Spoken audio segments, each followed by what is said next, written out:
Hey, I'm Melanie C. Here's my new song, Blame It On Me. You're watching France 24. Why don't you just blame it on me again? She was Sporty Spice in the biggest girl band in the world, and through that and her solo career, she's sold more than 100 million records. She's released 2 new singles this year and is working on her 8th solo album.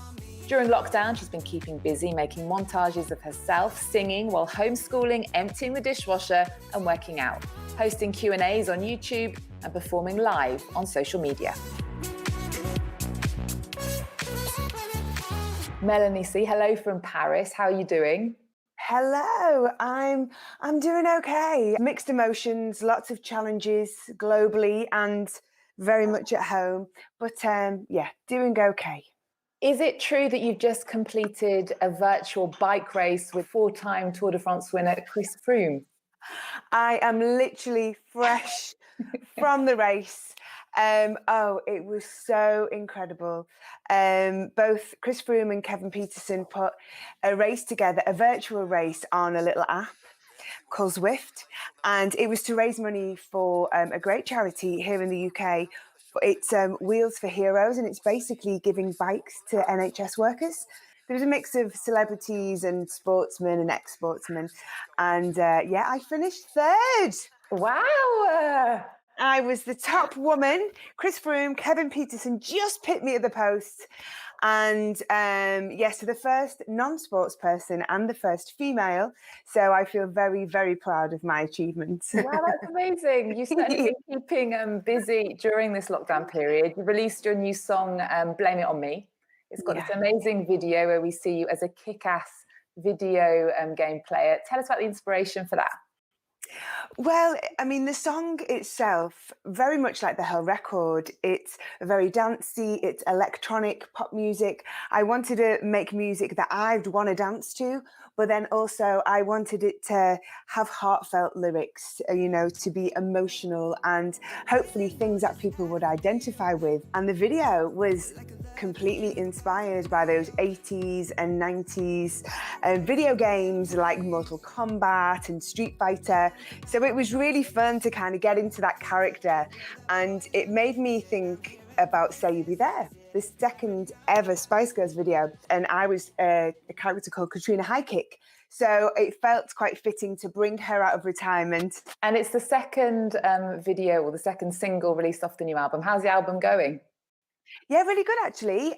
Like most things, the whole lockdown situation has made things challenging, but we have been able to do so much remotely. And yeah, we're on target for a release later this year for the whole album. And you weren't actually a big fan of social media, I read before all this started, but you've been performing live in lockdown amongst loads of other things, actually doing quarantine concerts. You've decided to embrace it. Do you know, I felt like I kind of had no choice.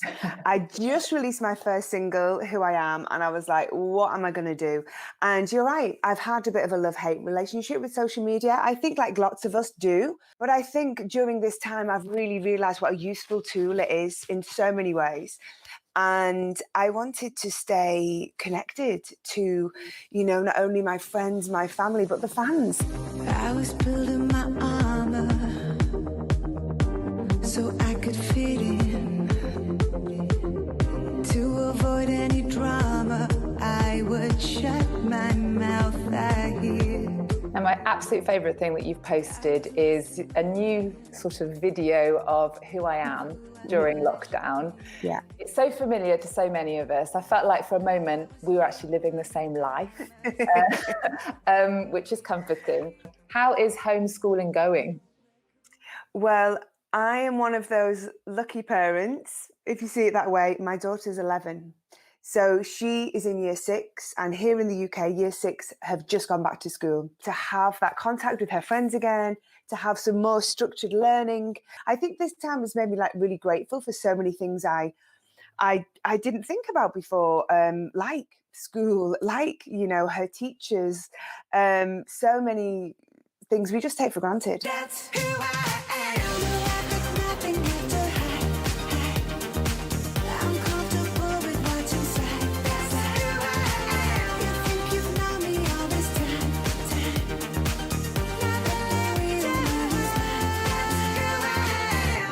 that song, Who I Am, embraces the power of vulnerability.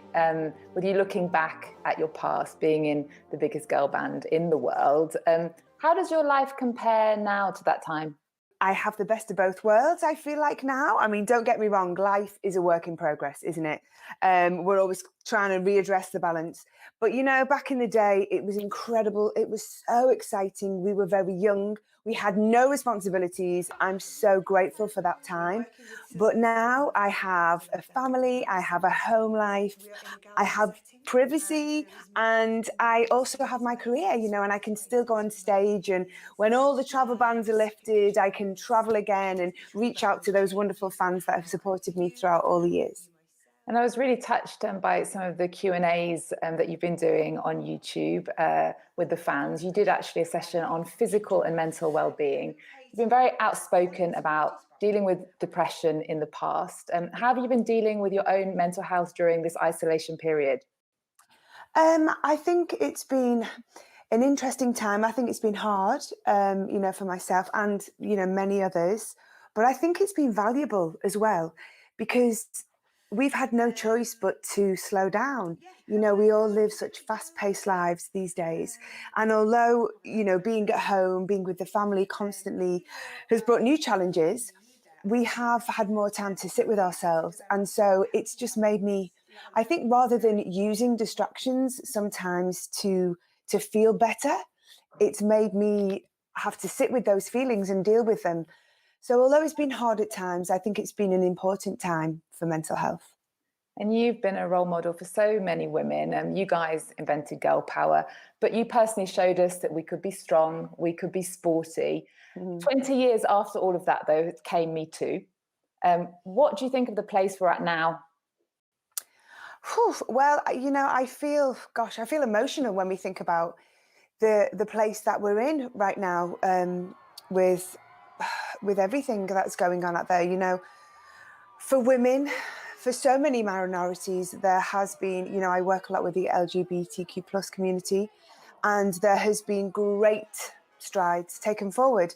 I feel great that there is a legacy from the Spice Girls, that there are young women that were inspired by us as a girl band, as individuals, as being imperfect and strong and outspoken.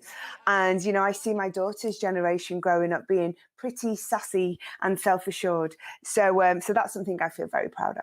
You've been in touch with the other members of the Spice Girls during this period. How are they all doing? Yeah, everyone's good actually. We've been keeping in touch, kind of weekly, I would say, checking in with everybody. It was Mel's birthday last week or the week before. I don't even know what day it is anymore. Yeah, so she's good. She's up in Leeds, and both Victoria and Jerry have been out. They've got some lovely little country places out of the city, and Emma's just up the road. So I think everyone's been enjoying downtime, time with their families, because we all travel and work a lot. And on Twitter, you went through track by track recently and giving us little snippets about each song on the album Spice World from 1997. Tell us something that's really memorable about that time.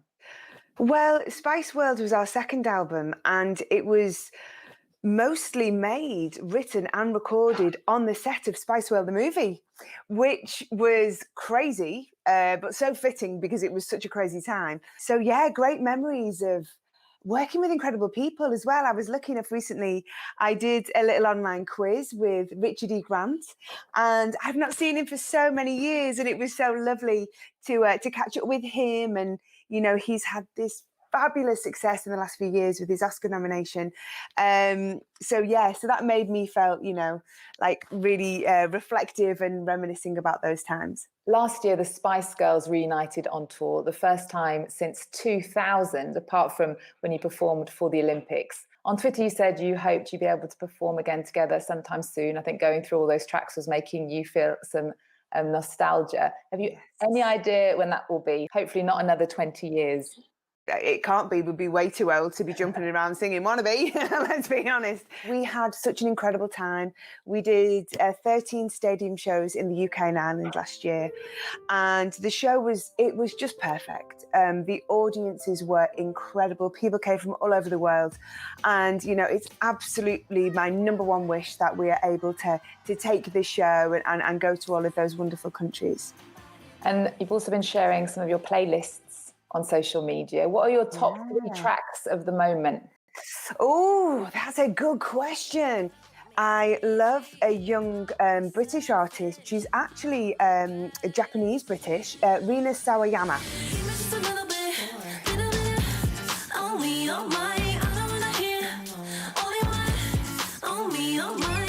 She's a pop artist, but she has like flavors of 90s R&B, and then she's kind of into some rock, some really heavy rock stuff. Great to see Lady Gaga back out there with some new tunes.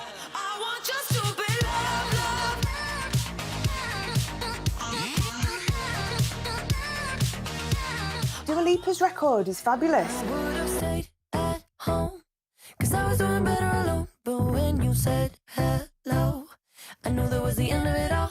I mean, there's every single track on that album is super strong. And have you got a title for your new album yet? I do.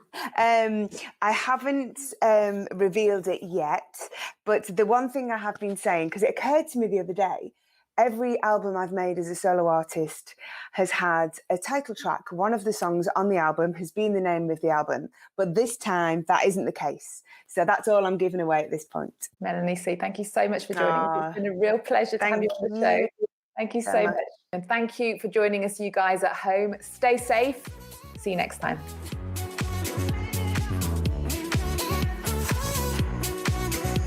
So why don't you just blame it on me? À La Réunion, la plupart de nos plages ont été transformées en cimetières. 11 deaths in 10 years. Surfers, swimmers, all killed by one of man's few predators, the shark. In recent years, shark attacks have increased on this French island in the Indian Ocean, an island that is divided between those who are pro and anti-shark. The attacks are hurting the economy, tourism, and Réunion's image. Our reporters have been to the island paradise to find out what's being done to shake off its Shark Island image.